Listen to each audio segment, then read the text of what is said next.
Wonder cement, फर्क नजर आएगा।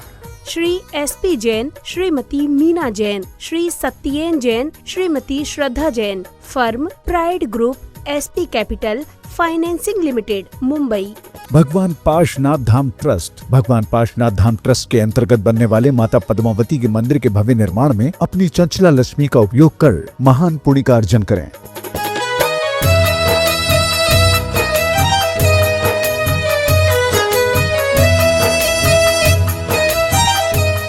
बाल ब्रह्मचारी नेहा दीदी, श्री महेंद्र जैन, श्रीमती संगीता जैन, पुणे। पुत्री एवं दामाद श्रीमती अमृता जैन, श्री आयुष जैन। मास्टर मनवय जैन, सागर, मध्य प्रदेश।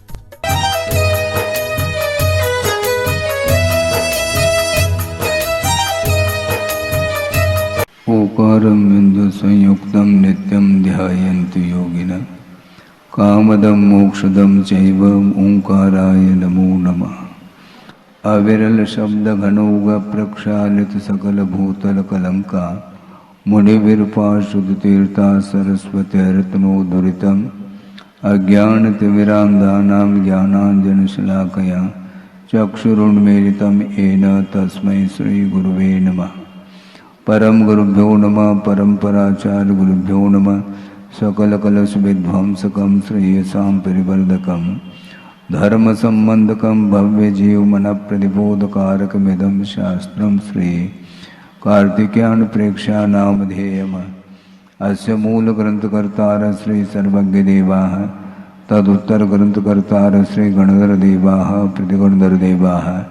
येषां वचोनुसारमासाद्य श्रीमत् आचार्य प्रवर श्री कार्तिकेय देवैर्विरचितं मंगलम भगवान वीरो मंगलम गौतमो वने मंगलम कुंदकुंदाद्यो जैन धर्मोस्तु मंगलम सर्वमंगल मांगल्यम सर्वकल्याणकारकं प्रधानम सर्वधर्माणां जैनम जयतु शासनम।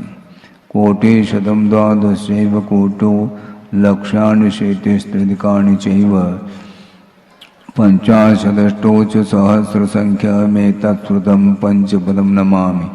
अर्हन्त भासयत्तं गणहर देवेः गन्त्ययं सम्मं प्रणमामि भक्तजुत्तो सुज्ञानमहो वहिं शिरसा। इच्छा विबन्ते सुदभक्ते कामसुको दस्सालोचे अंगवंग पयनय पाउडय परियम सुत्त प्रमाणवोग पूगय चूलिया चेव सुत्तय त्वेदमकायं सैनिच कलमंचे में पूजे में वंदामि नमुंसामि दुःखको कमको मोहिलाओ सुगय गमनम समाय मरणम जनगुण संपत्ति होदमध्यम। अथ पौर्वाणिक स्वाध्याय वेलायाम श्रीमद् आचार्य भक्ति कायो श्रुत जलधिपारगेभ्य स्वपरमत विभावना पटुमतेभ्य सुचरित पूर्णदेभ्यो नमो गुरुभ्यो गुणगुरुभ्य। छत्ते सोन समग्रे पंचमी आचार करण संदर्शे शिष्यानुग कुशले धम्मायिरिये सदा वंदे गुरुभक्त संजमेनय तरंत संसार सायरम घोरम छिन्नन्त्यट्टकं मम जन्मन मरणं न पावेन्ते ये नित्यं व्रतमन्त्रो निरता ध्यानाग्निहोत्राकुला षट्कर्मावृतास्तपोधनना साधुक्रिया साधव शील प्रावरणा गुण प्रहरणा चंद्रार्कतेजोदिकाः मोक्षद्वारक पाठ पाठन बटा प्रीणंत माम साधव गुरुव पांतुनो नित्यं ज्ञान दर्शन नायकाः चारित्राण गंभीरा मोक्ष मार्गोपदेशकाः। इच्छामि बन्ते आयुर्भक्ति कामसुको को दुस्सालोचे समनान समदंसन समचर्जुत्तानं पंचमी आचाराणां आयर्यानम आयारादि स्मरानुपदेशयानम वज्झायानम तिरेन गुणपालयानम सौसानुम सैनिचकलमंचे में पूजे में वंदामि नमुंसामि दुःखको कमको भोगिलाओ सुगय गमनम समाय मरणम जनगुण संपत्ति होदमध्यम। त्यो अनुतिलयं देवं वंदित्वा त्योवनिंद परिपूज्यं वोचम अनुपेहावो भवीय जनानंद जननेवो।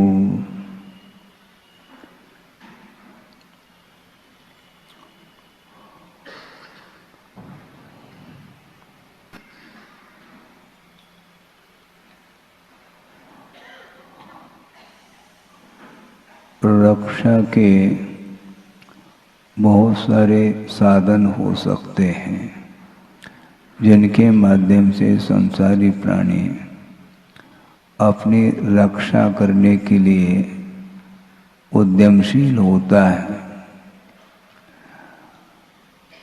किंतु कितने भी रक्षा के साधन आपके पास उपलब्ध हो, फिर भी वो सारे साधन काम में नहीं आ सकते, क्योंकि ये सारे बहिरंग साधन माने जाते हैं। अंतरंग साधन तो एक आयु कर्म होता है जिसके बल से संसारी प्राणी जीवन जीता है। इसलिए सुरक्षा के साधन बहुत सारे हो सकते हैं और ऐसे स्थान भी मिल सकते हैं जहाँ पर कोई सुरक्षा का कोई प्रावधान नहीं है। इसके उपरांत भी उसकी रक्षा हो सकती है।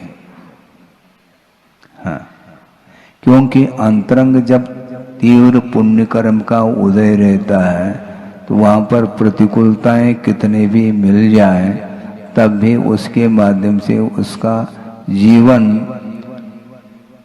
कभी भी समाप्त नहीं हो सकता, क्योंकि अंतरंग कारण महत्वपूर्ण माना जाता है।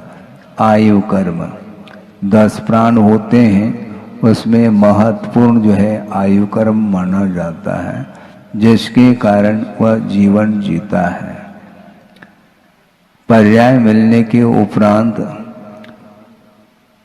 उस पर्याय में अवस्थित रखने का कार्य जो होता है वह आयु कर्म का कार्य माना जाता है।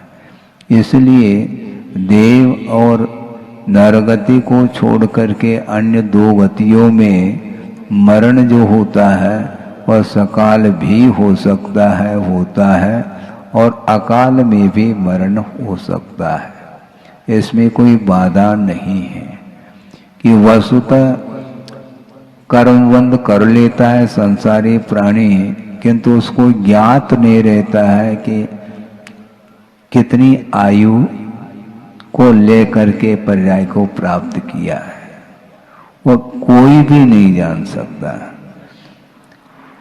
प्रत्यक्ष ज्ञान का विषय बनता है, परोक्ष ज्ञान का विषय नहीं बन सकता, क्योंकि कर्म वह सूक्ष्म है। अवधि ज्ञान के माध्यम से जाना जा सकता है कि इसकी कितनी आयु है, आदि आदि। जैसे पुराण ग्रंथों में भी यह पढ़ने को मिलता है। सुकमाल के बारे में भी सोचते हैं कितने दिन की आयु थी, 3 दिन की आयु थी। इस प्रकार अवधिज्ञानी मुनि महाराज के माध्यम से ज्ञात हो जाता है, तो वह वैराग्य के लिए वह कारण बनता है। किंतु वर्तमान में किसी के पास अवधि ज्ञान है नहीं, मनपरे ज्ञान भी नहीं है, केवल ज्ञान तो बहुत दूर की बात है। तो मति ज्ञान शुद्ध ज्ञान भी परिपूर्ण नहीं है। यद्यपि मति ज्ञान शुद्ध ज्ञान ये दोनों परोक्ष है, परोक्ष होते हुए भी उसमें भी पूर्णतः क्षोभशम नहीं है। बहुत अल्प मात्रा में क्षोभशम होता है, तो थोड़ा सा ज्ञान उसको हो जाता है। इसलिए जब आपको यह जानकारी नहीं है कि कितनी आयु है, और यह आगम के माध्यम से जानकारी तो आपको प्राप्त है कि मनुष्य और तिरंज गति में भिन्न भिन्न निमित्तों के माध्यम से अकाल में भी मरण संभव है। इसलिए अकाल से मरण को प्राप्त न हो, इस अपेक्षा से कुछ सुरक्षा की दृष्टि से प्रतिकूल वातावरण से उसको बचाया जा सकता है, और औषधोपचार आदि के माध्यम से भी रोग से उसको दूर रखा जा सकता है। किंतु जो श्रमण होते हैं, विशेष रूप से परिचय उपसर्ग आदि को सहन करने की क्षमता जिसके अंदर है, वो कभी भी उपचार आदि को स्वीकारते नहीं। रोग परिचय बहुत बड़ा परिचय माना जाता है। क्षुधा परिचय से भी भयानक यह परिचय माना जाता है। संभव है आपके पास 5 उपवास करने की, 10 उपवास करने की क्षमता हो सकती है, आप कर भी सकते हैं, किंतु रोग यदि आ जाए तो फिर देखो क्या स्थिति बनती है। एक दिन भी निकालना बहुत कठिन होता है।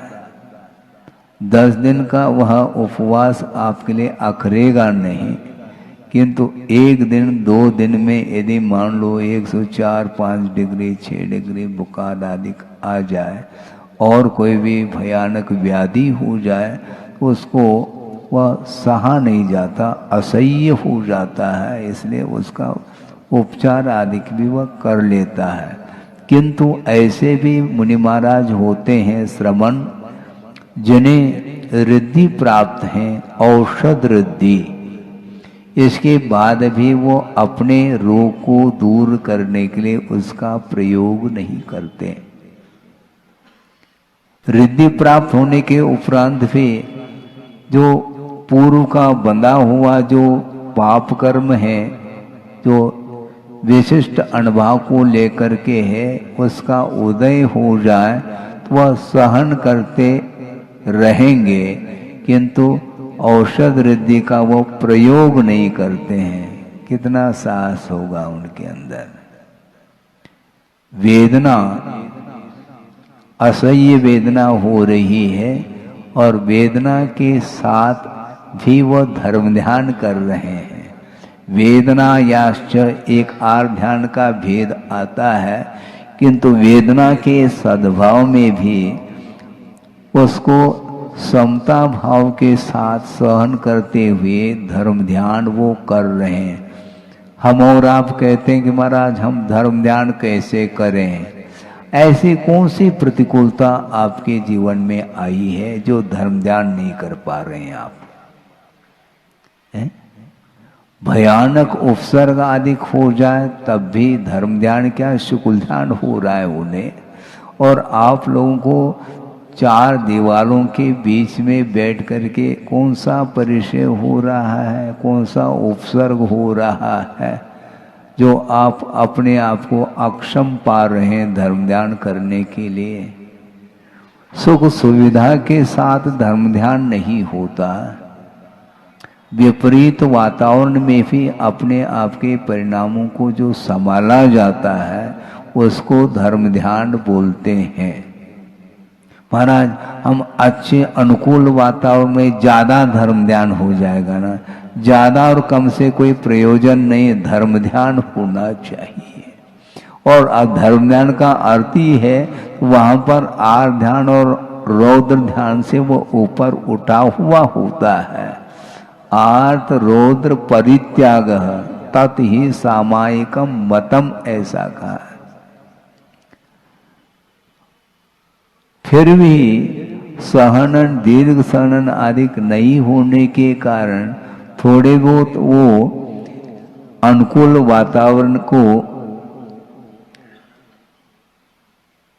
चाह सकता है, उसकी इच्छा हो सकती है, लेकिन एन के इन प्रकार से उसका वह प्रतिकार नहीं करेगा। रोग का प्रतिकार वर्तमान में इसलिए होता है क्योंकि दीर्घ सहनन नहीं है, किंतु आगम से हट करके एन के इन प्रकार से उसका प्रतिकार करने का भाव वह नहीं करता है और नहीं करना चाहिए। परिसर विजय प्राप्त करने का पुरुषार्थ निरंतर होना चाहिए। ये बात अलग है कि यथाशक्ति करें, कोई बाधा नहीं, लेकिन छोटे छोटे प्रतिकूलता में भी वह उसका प्रतिकार का यदि भाव करेगा तो कभी भी वह धर्म ध्यान नहीं कर पाएगा। हाँ, कर ही नहीं पाएगा, क्योंकि समता भाव उसके अंदर नहीं आ पाएगा। थोड़ी सी जुकाम हुआ नहीं, उसके पहले ही उकाली तैयार रहती है, तो अब क्या सहन करोगे तुम? थोड़ी गर्मी पड़ी नहीं, उसका प्रबंध। गृहस्थ के लिए बहुत कठिन है, इसलिए कहा है क्योंकि वो हमेशा सुख सुविधा के साथ रहना चाहता है और साथ में धर्म ध्यान भी करना चाहता है। समस्या है दोनों एक साथ कैसे संभव है। बल्कि कल परसों भी ये बात कही थी, जितनी अनुकूलता होगी उस अनुकूल वातावरण में धर्म ध्यान करने के लिए वैराग्य चाहिए, नहीं है तो उसमें वह सो जाता है। अनुकूलता में कभी भी धर्म ध्यान बनता नहीं है, इसलिए थोड़ी बहुत प्रतिकूलता ही हमारे लिए इष्ट है, ताकि कम से कम धर्म ध्यान तो कर सके। नहीं होता है वो, तो इसलिए ये कहा जा रहा है कि रक्षा करने के बहुत सारे साधन हो सकते हैं, किंतु यदि आयु कर्म यदि बलवान है और वह क्षय को प्राप्त हो रहा है तो आप नहीं बचा पाएंगे किसी को, ये कल कहा गया था। मान लो आपने प्रबंध कर लिया अस्त्र शस्त्र आदि, अब कौन मुझे मार सकता है? भैया तुम्हें कौन मारने के लिए आ रहा है? कोई नहीं आ रहा है, आप निश्चिंत रहो। इतने प्रबंध करने की आवश्यकता भी नहीं, और इतने प्रबंध करने के उपरांत भी यदि आयु कर्म अंत होने को है तो कोई नहीं बचा पाएगा फिर। इसलिए वर्तमान में अर्थात संसार दशा में संसारी प्राणी का जीवन जो चल रहा है वह पराधीन है। कभी भी बिजली गोल हो सकती है, उसी प्रकार कभी भी वह जीवन का अंत हो सकता है। इसका कोई भी तारीख निश्चित नहीं है, कोई तिथि निश्चित नहीं है। हाँ, कि अमुक तिथि के दिन हमारा अवसान होने वाला है, कोई ज्ञान थोड़ी है अपने को। कोई ज्योतिषज्ञ हो तो बात अलग है, निमित्त ज्ञान के माध्यम से थोड़े बहुत जानकारी रख सकता है। लेकिन जानकारी रखते हुए भी अंतरंग जो कर्म है वह किसी के अंडर में नहीं है, क्योंकि वह प्रकृति मानी जाती है। प्रकृति को वश में नहीं रखा जा सकता, उसका प्रभाव तो पड़ेगा। तो ऐसी स्थिति में अपने को इन सारी बातों को जानते हुए धैर्य के साथ प्रतिकार का भाव नहीं करते हुए धर्म ध्यान करने के लिए कहा जा रहा है।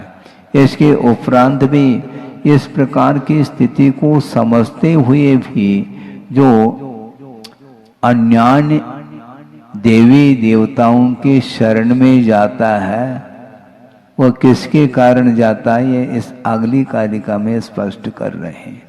एवं पेछंतो विहु गह भूय पिसाय जोइणी जखम शरणम मन्नय मूडो सुगाढ़ मिच्छत भावादो।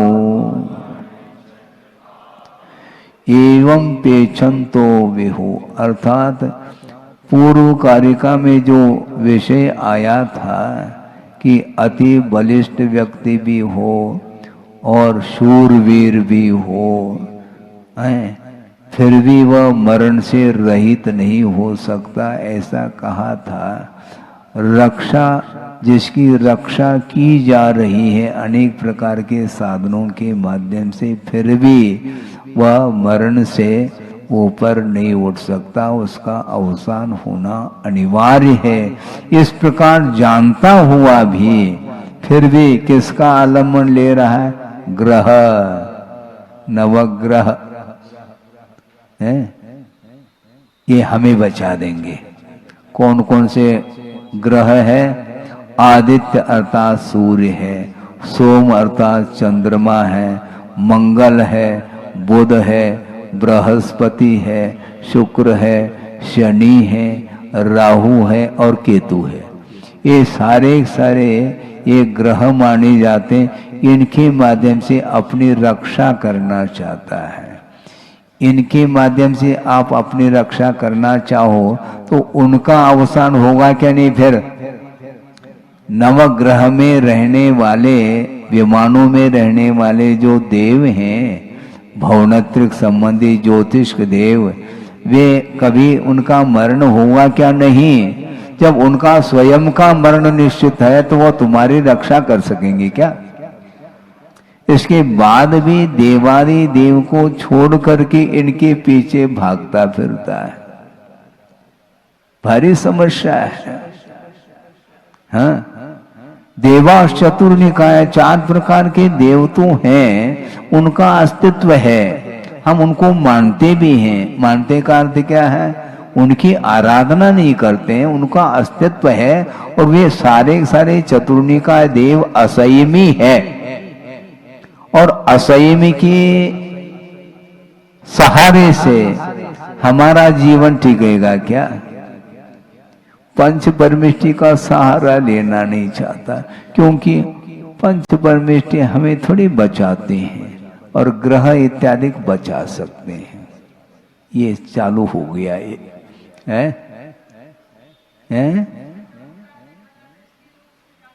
हाँ ठीक है ना। अब आजकल की बात थोड़ी अनंतकालीन है, परंपरा चल रही है, उसको कौन रोकने वाला? भूत अर्थात व्यंतरादिक देव, किन्नर, किम पुरुष, मोहरग, गंधर्व, यक्ष आ गए। देखो यक्ष आ गए तो यक्षिणी भी आ गए, देव है तो देवांगना भी है ना। ये सारे सारे हमारी रक्षा करते हैं। इस प्रकार वह भाव रखता है, किसके कारण? सुघाड़ विच्छत भावादो, मिथ्यात्व का जो भाव है वह प्रगाढ़ता को प्राप्त है, उसके कारण ही इस प्रकार इन सरागी देवी देवताओं के शरण चला जाता है संसारी प्राणी। पिशाच है, उसी का एक भेद है। और भी योगिनी, लौकिक जो अनेक प्रकार के योग साधना करने वाले, और वो कौन हो सकते हैं? कोई भी हो सकता है। बहुत सारे नाम गिनाए हैं, उससे हमें कोई प्रयोजन नहीं है, किंतु उनके शरण चला जाता है संसारी प्राणी। ये मिथ्यात्व का परिणाम है, ऐसा कहा है। इस प्रकार जानता हुआ भी जिसको ज्ञान नहीं है वह इस प्रकार के अनेक प्रकार के देवी देवताओं के आलम्बन ले लेता है तो वह अलग विषय है। जानता हुआ भी वह मिथ्यात्व का ऐसा परिणाम है, प्रभाव है कि वह छोड़ना नहीं चाहता है।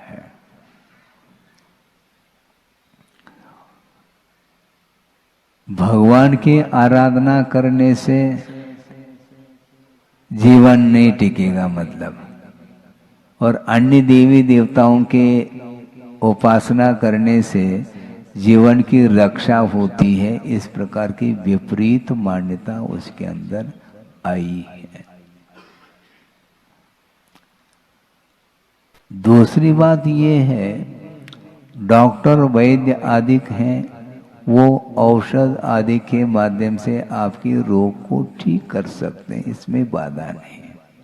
आयु कर्म यदि है तो वह अकाल मरण से उसको बचाया जा सकता है, लेकिन बचाने का अर्थ ये थोड़ी कि वो गुरु हो गए हैं।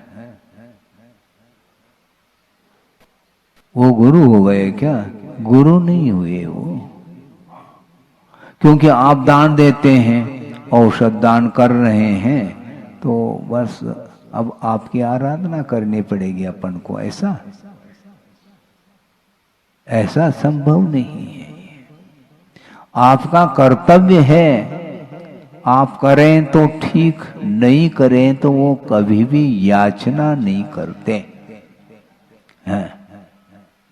याचना के साथ श्रवण की क्रिया नहीं हो सकती कोई भी।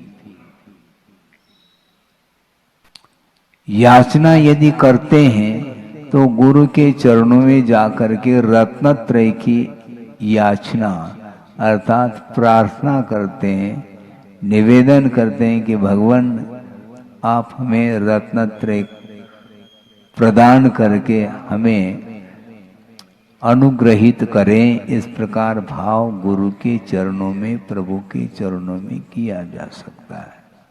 किंतु इस पार्थिव शरीर की सेवा शुश्रूषा आदि के अपेक्षा से किसी ने सहयोग दिया है तो वैयावृत्ति उसने की है, तो वैयावृत्ति के माध्यम से उसको लाभ नहीं मिल रहा है क्या? और क्या चाहते हो? हा? बल्कि पात्र का महत्व है दाता की अपेक्षा। हाँ? महाराज, पात्र का हाथ तो नीचे है, दाता का ऊपर है, ऐसा कहा था गुरुदेव के सामने। तो गुरुदेव ने कहा कि हाथ किसका कप रहा है? दाता का कप रहा है क्या पात्र का? है? दाता का हाथ कप रहा है, कहीं ऐसा न हो कि कहीं अंतराय न हो जाए, हमारे द्वारा कोई गलती न हो जाए, इस प्रकार उसके अंदर भय बना हुआ है। तो ऊपर और नीचे से कोई प्रयोजन नहीं। वस्तुतः जो दाता है वह पात्र के लिए दान दे करके वह पुण्य साथ से पुण्य का अर्जन कर रहा है। तो साथ से पुण्य के अर्जन में कौन सहयोग दे रहे हैं? पात्र ही सहयोग दे रहा है। पात्र के लिए विधिवत तुम दान करोगे तो तुम्हारे लिए उसका फल मिलेगा। हाँ, और विधिवत देना चाहिए। सब्जी मंडी नहीं है? आर के समय पे चौके में, वो चौका कहाँ रहेगा फिर? चौका का अर्थ शुद्ध होता है, कौन आ रहा है कौन जा रहा है।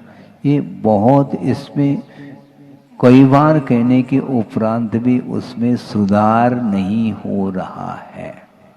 हाँ, और उसी समय सारे सारे रिलेशन, महाराज ये हमारे ये चाचा है, ये चाची है, हमने सोचा कि पापा है क्या? नहीं, सारे सारे चाचा ही हो गए हैं। तो उसे जब ये सारे सारे आपके संबंधी लोग हैं तो पड़गान में तो वो दिखे नहीं, हाँ? बाद में क्यों आ रहे हैं वो चौके में? हाँ? विधिवत पड़गान आदि करने के लिए खड़े होना चाहिए। उस समय वो कोई रिलेशन नहीं है, बाद में आते वो संबंधी लोग। ऐसा नहीं होता।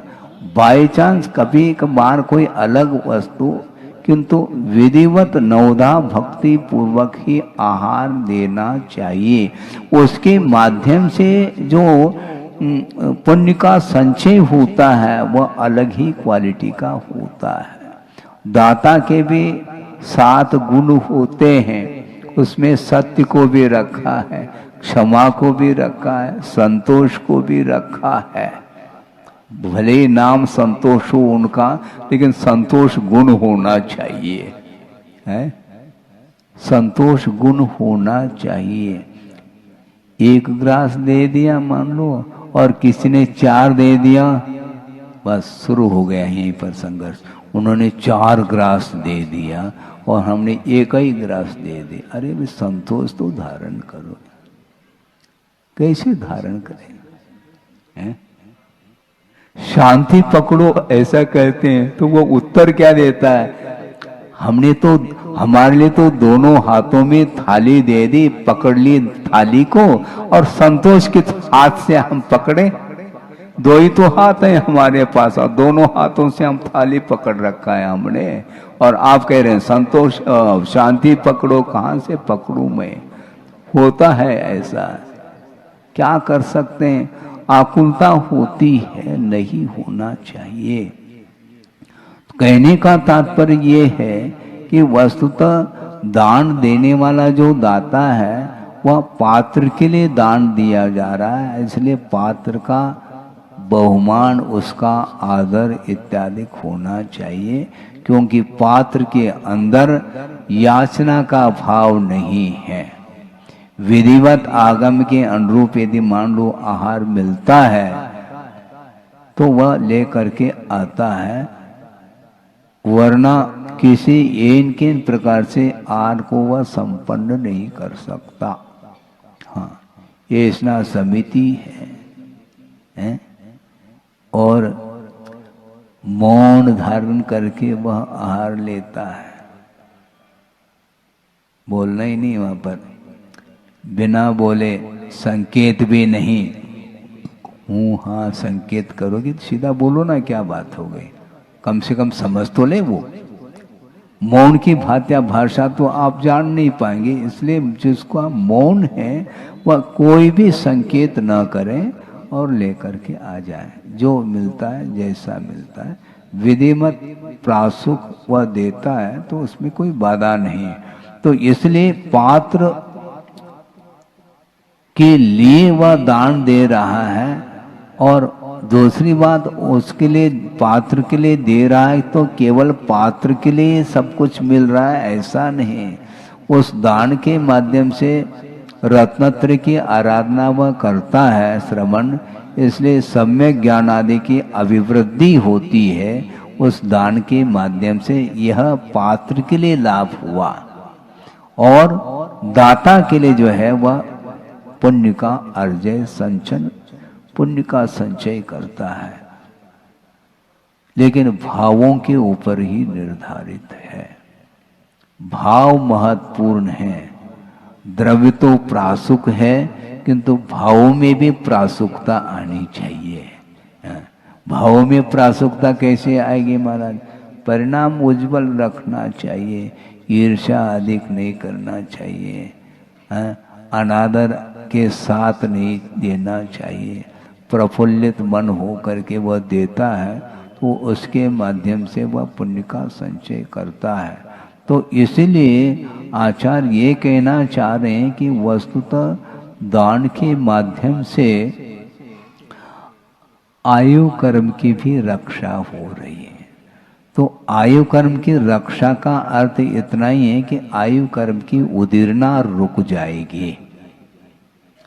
आहार यदि नहीं लेंगे तो आयु कर्म की उदीर्णा होगी और अकाल में मरण हो सकता है, ये इसका आशय है।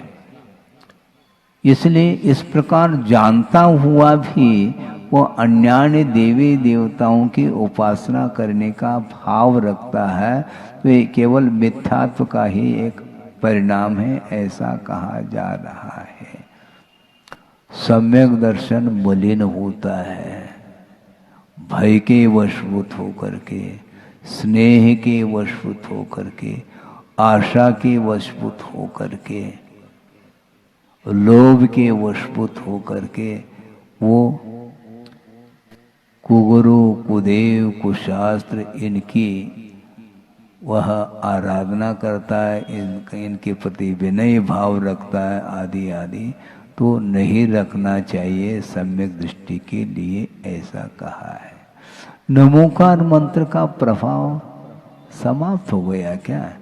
उनकी आराधना करने के लिए आप जा रहे हैं तो क्या सच्चे देवगुरु शास्त्र का प्रभाव कम हो गया क्या? पंच नमस्कार अंत समय में भी वही काम में आने वाला है, इसलिए पंच परमेष्टि के प्रति श्रद्धान का भाव होना चाहिए, बल्कि उसमें और दिनों दिन उसमें उस श्रद्धान में प्रगाढ़ता आनी चाहिए। वो नहीं हो पाता और बहुत जल्दी वह वैनिक मिथ्यात्व एक आता है। कल बात करी थी 4-5 प्रकार के मिथ्यात्व। वैनिक मिथ्यात्व का अर्थ यही है, दोनों तरफ वह हाथ रख रहा है। सच्चे देवगुरु शास्त्र के पास भी जाकर के नमन का भाव रखता है और अन्य देवी देवताओं के प्रति वहां पर जाकर के भी वह पूजन अर्चन का भाव रखता है। तो ये विनय दोनों तरफ कर रहा है, इसको वैनिक मिथ्यात्व कहा है। दोनों तरफ इसलिए कर रहा है कि इसमें उधर चले जाए, इधर चले जाए, कहीं भी चले जाए तो हमारा काम होना चाहिए। हाँ, इस प्रयोजन को लेकर के वह दोनों तरफ वह भाव रख रहा है, ये नहीं होना चाहिए। जो जितना लौकिक होगा और निश्चित रूप से इस प्रकार के उसके अंदर परिणाम आएंगे। लौकिक विनय अलग है, किंतु पारलौकिक जो विनय है वो अलग है। वो आपके जो पंच परमेष्टि हैं उनके पास आकर के उनकी वह आराधना कर सकता है, किंतु आपको उधर नहीं जाना चाहिए। होता है कि नहीं भाव? होता है महाराज। और मित्रता के कारण जाकर के वो हमारे पास आ रहा है तो हमें उनके पास जाने में क्या दिक्कत है? दिक्कत तो है।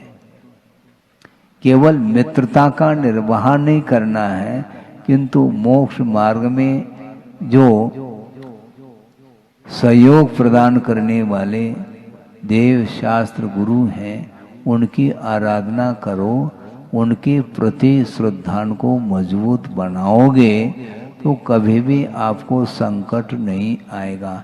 फिर भी यदि संकट आता है तो अतीत का किया हुआ ही एकमात्र कर्म का उदय आ रहा है, ऐसा मान कर के ही चलना चाहिए।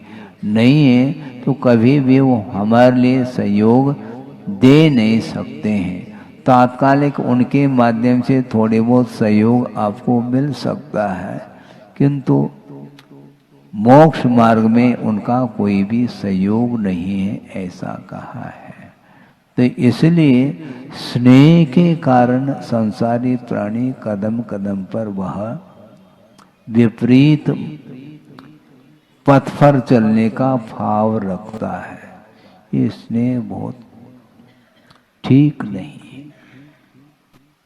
और लौकिक क्षेत्र में स्नेह को अच्छा मानते हैं आप। स्नेह को, इनका बहुत हमारे प्रति स्नेह रहा है। अच्छा, स्नेह का अर्थ क्या होता है?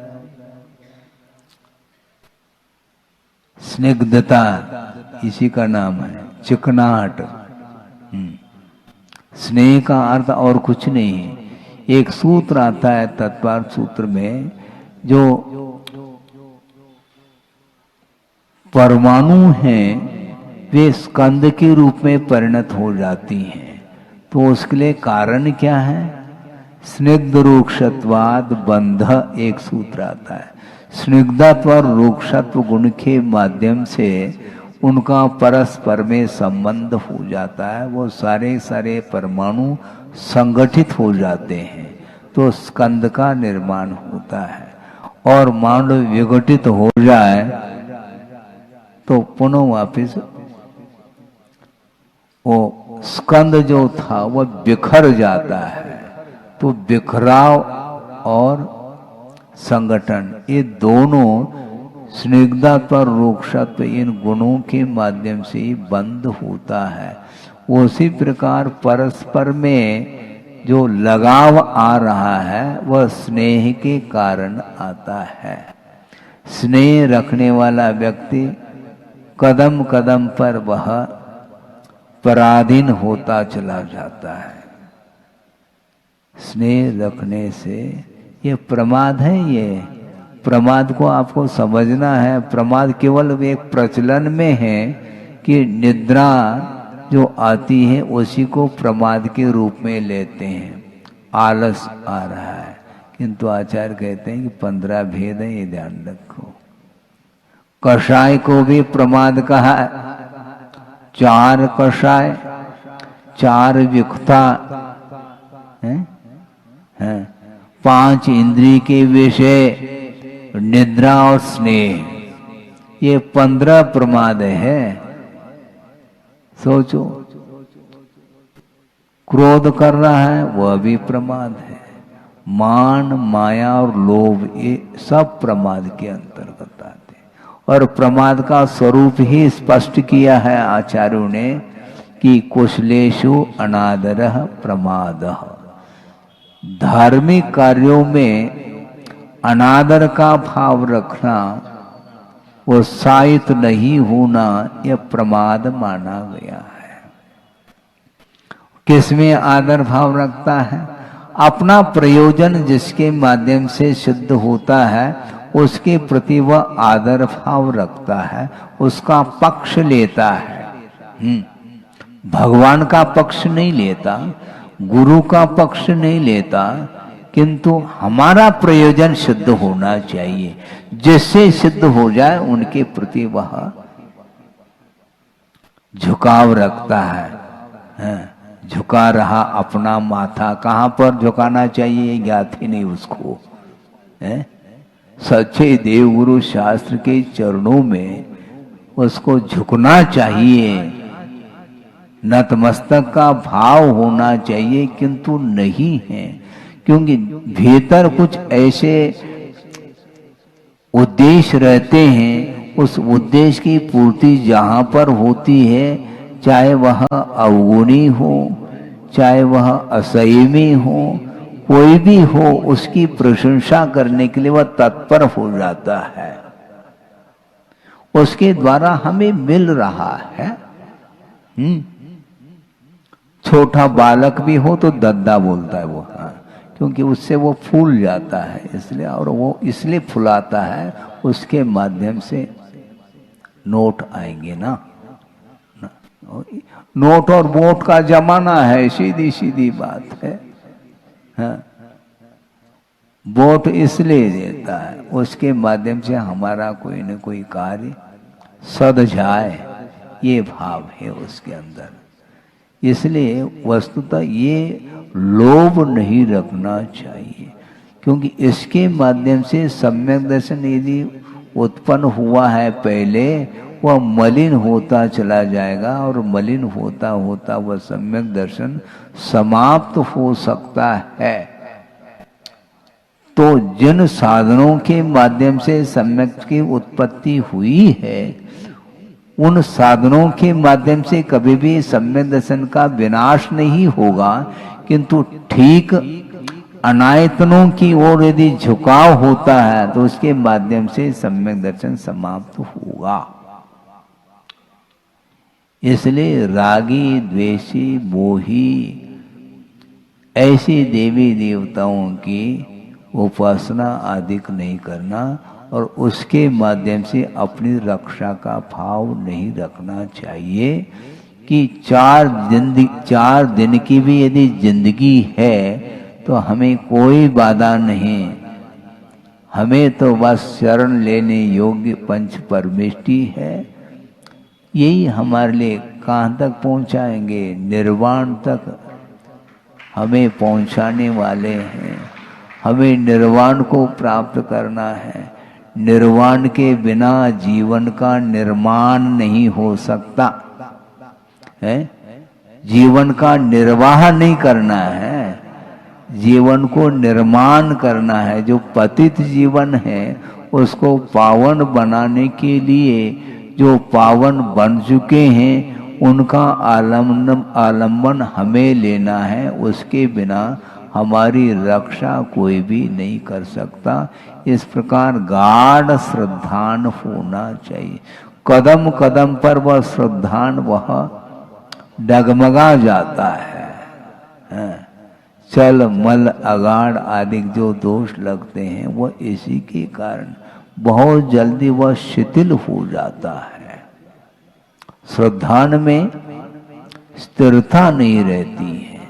इन्हीं आशा इत्यादि के कारण ही वह जिसको पुरुषार्थ के माध्यम से प्राप्त किया है उसका महत्व नहीं आंक पा रहा है। शायद प्रवचन सार या समय सार आदि में प्रसंग आता है कि एक व्यक्ति है, कृषक है मान लो। वो कृषक क्या कर रहा है?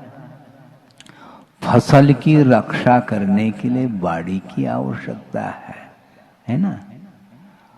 और वह चंदन की बाड़ी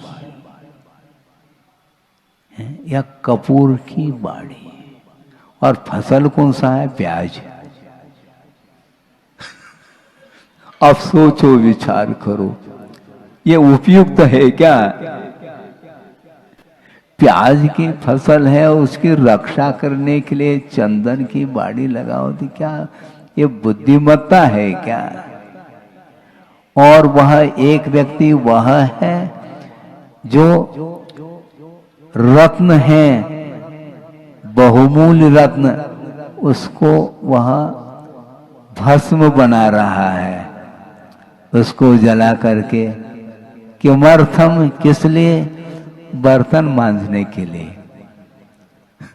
बर्तन मांजने के लिए राख की आवश्यकता है, इसलिए वह रत्न राशि को भस्म कर रहा है और उससे बर्तन को मांजना है। यह भी अज्ञान माना जाता है, यह भी अज्ञान माना जाता है। और मान लो धागे की आवश्यकता पड़ गई तो वह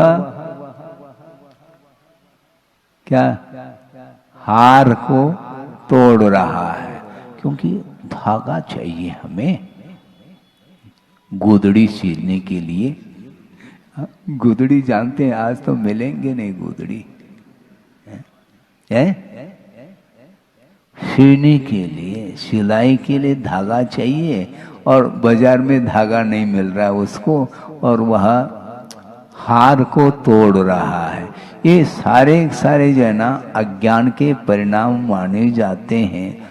उसी प्रकार रत्नत्रय को धारण करने के उपरांत भी वह पंचेंद्र के विषय संबंधी सुख को प्राप्त करने के लिए वह रत्नत्रय को भी वह धूमिल करता है। ये आगम में लिखा है, पढ़ लीजिए आप, शायद प्रवचन सार में या समय सार में ये प्रसंग, टीका में प्रसंग आया है। हाँ बिल्कुल यही करता है, वो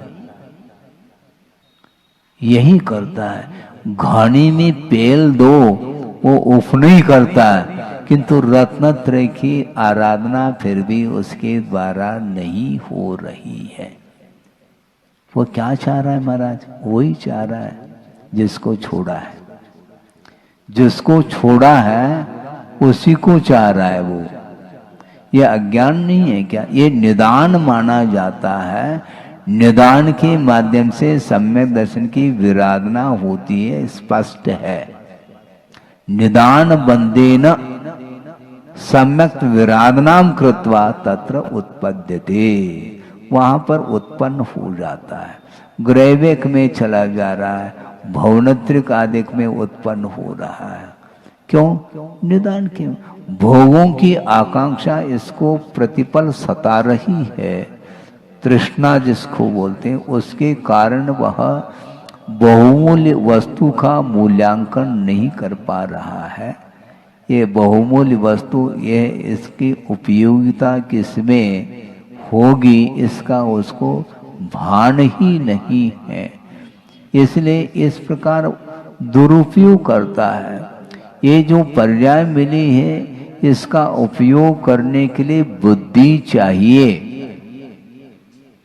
और बुद्धि काम नहीं कर रही है। मोक्ष मार्ग में जिसकी बुद्धि काम कर रही है वो बहुत होनहार वह जीव है, ऐसा मानना पड़ेगा। हाँ, और लौकिक क्षेत्र में बुद्धि काम करती है उसकी, इसलिए उधर चला जा रहा है। उसके माध्यम से भौतिक पदार्थों का वह लाभ चाहता है, जबकि उसका वह लाभ वह पतन के लिए कारण है, ये ज्ञान नहीं हो पा रहा। बड़े बड़े जो कॉलेज यूनिवर्सिटीज आदि हैं उनमें परमार्थ संबंधी कोई भी ज्ञान नहीं दिया जाता, केवल भौतिक वस्तुओं के उत्पादन आदि के अपेक्षा से ज्ञान वहाँ पर मिल जाता है। इंजीनियरिंग कोर्स करता है, डॉक्टर लाइन में भी जा रहा है, और भी बहुत सारे फील्ड हो सकते हैं, तत्संबंधी वह ज्ञान प्राप्त कर रहा है और वह ज्ञान वह सांसारिक क्षेत्र में काम में आ रहा है, किंतु मोक्ष मार्ग के क्षेत्र में उसकी कोई भी उपयोगिता सिद्ध नहीं होती है। आप अपने बच्चों को भेजते हैं, क्या वो केवल ज्ञान प्राप्त करके आ रहे हैं क्या? 2-4 डिग्री लेकर के आ गए, बस इतना ही है।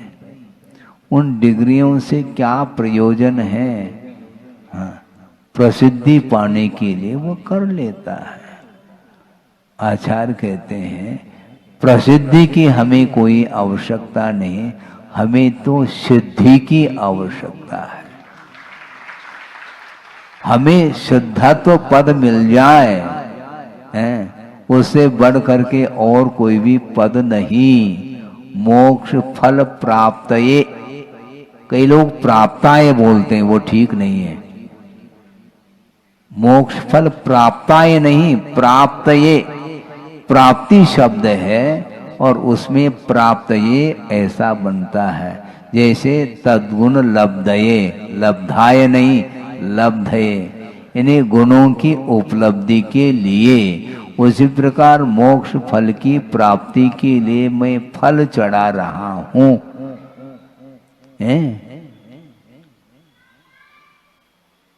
फल उठाना नहीं, एक बार चढ़ाया है, नहीं चढ़ाया, वस्तुतः इस मस्तक को चढ़ाओ, जहां कहीं भी नहीं चढ़ाओ।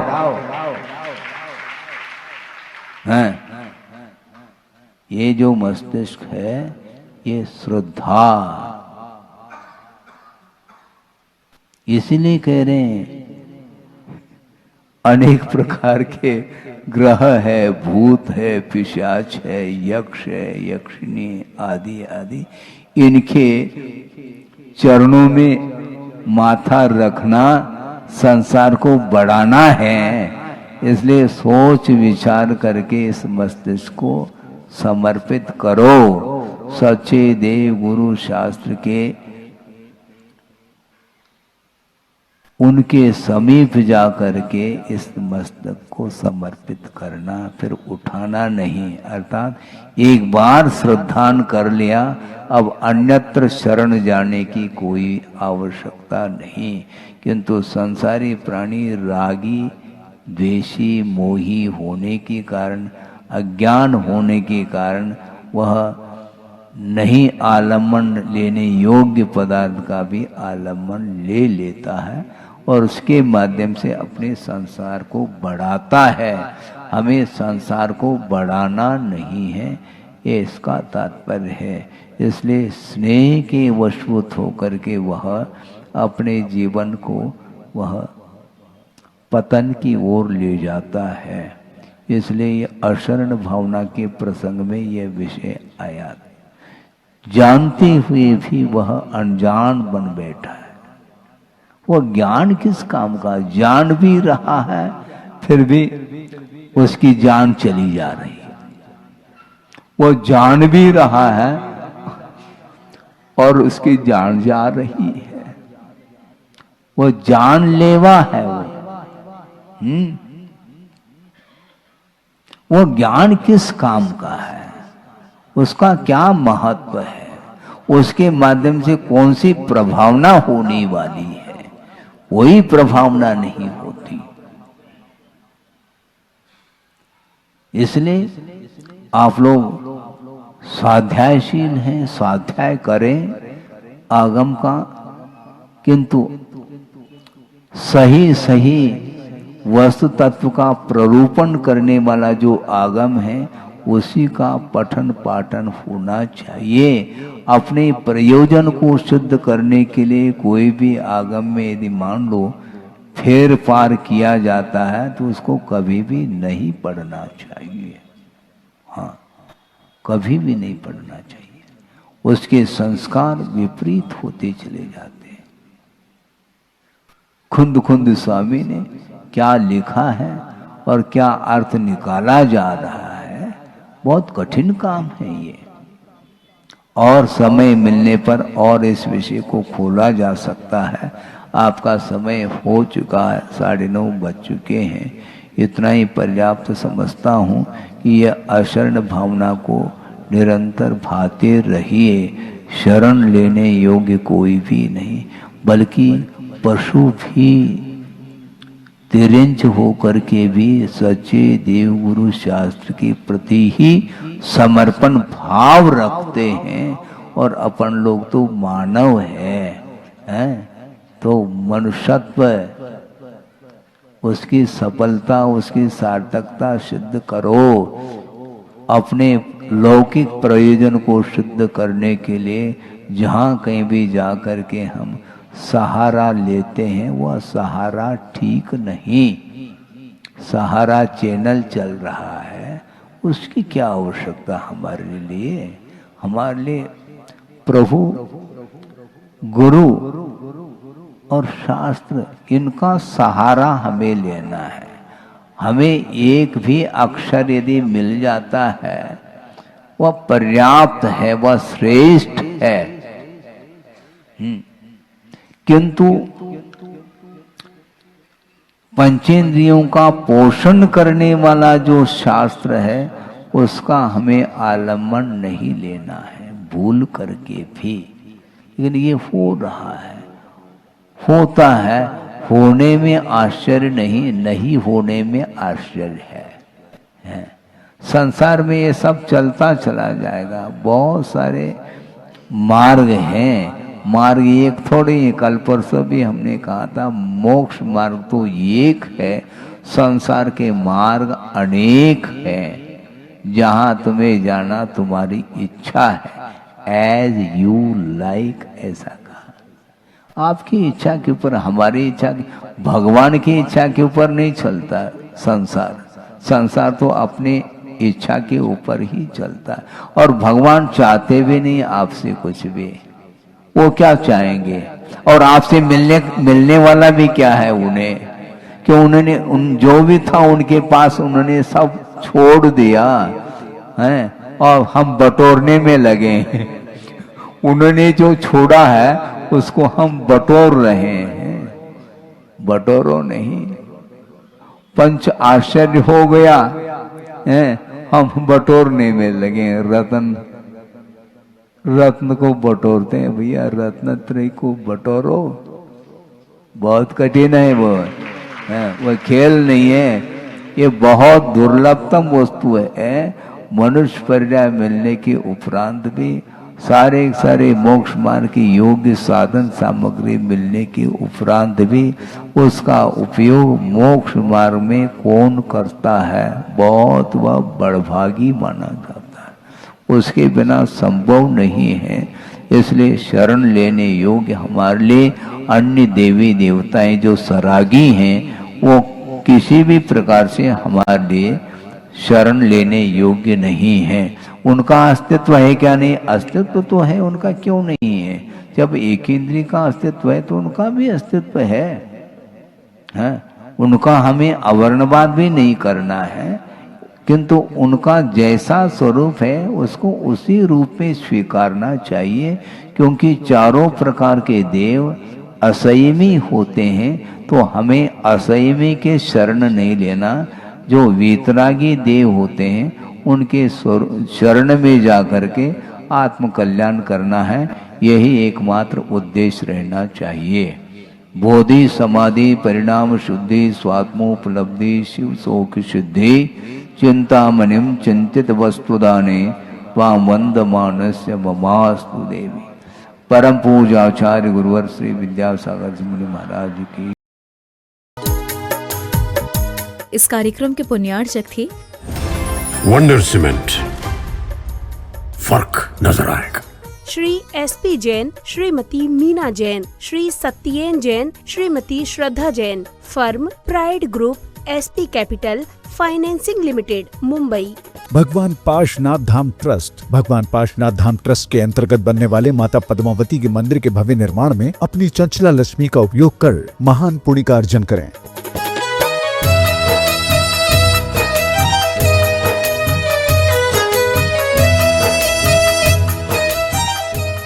बाल ब्रह्मचारी नेहा दीदी, श्री महेंद्र जैन, श्रीमती संगीता जैन, पुणे। पुत्री एवं दामाद श्रीमती अमृता जैन, श्री आयुष जैन। मास्टर मनवे जैन, सागर, मध्य प्रदेश।